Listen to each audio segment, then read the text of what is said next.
ইতিমধ্যে আপোনাকো ভোগালী বিহুৰ শুভেচ্ছা জ্ঞাপন কৰিছোঁ আৰু এই মুহূৰ্তত মই দৰং আৰু ওদালগুৰি জিলাৰ সীমান্তৱৰ্তী এটা বিশেষ অঞ্চলত উপস্থিত হৈছোঁ য'ত বৃদ্ধৰ কণী যুঁজ ইতিমধ্যে আৰম্ভ হৈছে আৰু মই সেই কাৰ্যসূচীৰ মাজলৈ যাবলৈ চেষ্টা কৰিছোঁ। এয়া আচলতে অতি উৎসুকতাৰে আচলতে তেওঁলোকে এনেধৰণে এই কণী যুঁজ অনুষ্ঠিত কৰিছে। মই দেখুৱাইছোঁ বৃদ্ধৰ কণী যুঁজ কোন হাৰে কোন জিকে এতিয়া কিছু সময় পিছতে নিৰ্ধাৰণ কৰা হ'ব।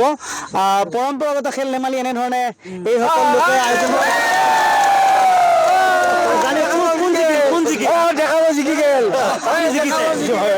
কেনে লাগিছে আজি যিহেতু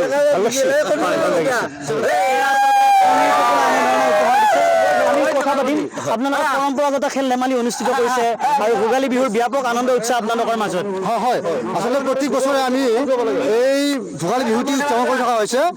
ডেকা গাভৰু বুঢ়া বুঢ়ী যিমান মানুহ আছে সকলোৱে এই উৎসৱৰ জৰিয়তে আনন্দ লাভ কৰি আছে। উৎসৱমুখৰ পৰিৱেশ হয়। আমি এইবাৰ 3 বছৰ হ'ল আমি ৰাতিপুৱা মত প্ৰদান কৰিলোঁ। তাৰপিছতে আমাৰ কণী যুঁজ প্ৰতিযোগিতা চলি আছে। ইতিমধ্যে বৃদ্ধ ডেকা যিমান আছে গোটেইবিলাকে এই খেলবোৰ যেতিয়া অংশগ্ৰহণ কৰে। আচলতে আমি বহুত কথা পাতিম। এতিয়া কণী যুঁজত আপোনালোকে অংশ লৈছে, ইয়াৰ পিছত আপোনালোকে বৃদ্ধৰ দৌৰ বুলি হ'ব বুলি আমি জানিব পাৰিম। বৃদ্ধৰ দৌৰ হ'ব আমাৰ বৃদ্ধৰ দৌৰ হ'ব। এইটো ধূপ খেলা হ'ব আমাৰ ধূপ খেলা বুলি কয়। এইটো ধূপ খেলা হ'ব। কেনে লাগিছে মাঘ বিহু ভোগালী বিহু কেনে লাগিছে? ভাল লাগিছে, বিৰাট সুন্দৰ লাগিছে আমাৰ। এতিয়া মই ইতিমধ্যে ৰাতিপুৱাৰ পৰা কণী 30টামান কণী মই লাভ কৰিলোঁ। খেলা ভাল আচলতে এইসকল ককাৰ মনত এতিয়া আচলতে যথেষ্ট উৎসাহ আনন্দ। কি ক'ব যিহেতু ভোগৰ উৎসৱ ভোগালী বিহু আজি আপোনালোকে পৰম্পৰাগত খেল ধেমালি অনুষ্ঠিত কৰিছে? হয়, আমি আজি 30 বছৰে হ'ল পৰম্পৰাগতভাৱে আমি এই অঞ্চলত আমি ভোগালী বিহু অনুষ্ঠিত কৰি আহিছোঁ। বিভিন্ন পৰম্পৰাগত যি খেল ধেমালি আছে কণী যুঁজকে ধৰি উপহাৰ হিচাপে কি দিলে এওঁলোকক? উপহাৰ হিচাপে তেওঁলোকে কণী পাইছে আৰু গামোচা আমি দিছোঁ উদযাপন সমিতিৰ ফালৰ পৰা। আৰু তেওঁলোকৰ এটা আটাইতকৈ শ্ৰেষ্ঠজনে নগদ ধৰণৰ শকত টোপোলা এটা পাব যিয়ে কণী যথেষ্ট হ'ব।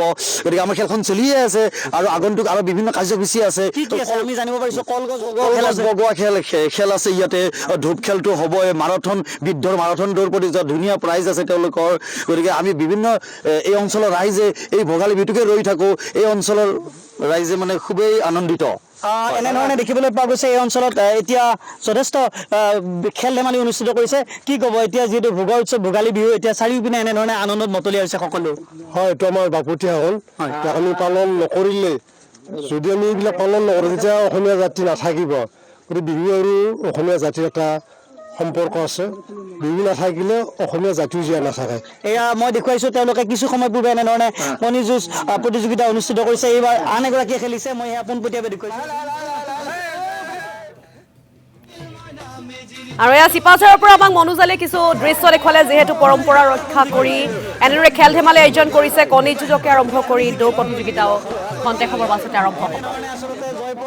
এনেধৰণে আনন্দ লৈছে তেওঁলোকে আৰু চিপাঝাৰত এনেধৰণে দেখিবলৈ পোৱা গৈছে এই পৰম্পৰাগত খেল ধেমালি পোনপটীয়া দৃশ্য। আৰু এয়া পোনপটীয়াকৈ আমাক দেখুৱাইছে চিপাঝাৰৰ পৰা মনোজালিয়ে। তেওঁক ধন্যবাদ জ্ঞাপন কৰিছোঁ। পৰম্পৰা ৰক্ষা কৰি পূৰ্বৰ পৰম্পৰা ৰক্ষা কৰি খেল ধেমালিৰ আয়োজন কৰিছে। মাৰাথন প্ৰতিযোগিতাও তেওঁলোকে আয়োজন কৰিছে। দৌৰ প্ৰতিযোগিতা কণী যুঁজকে ধৰি কেইবাটাও প্ৰতিযোগিতা আৰম্ভ কৰিছে। তাৰ পৰা আমাক পৰিৱেশ দেখুৱাইছিল মনোজালি।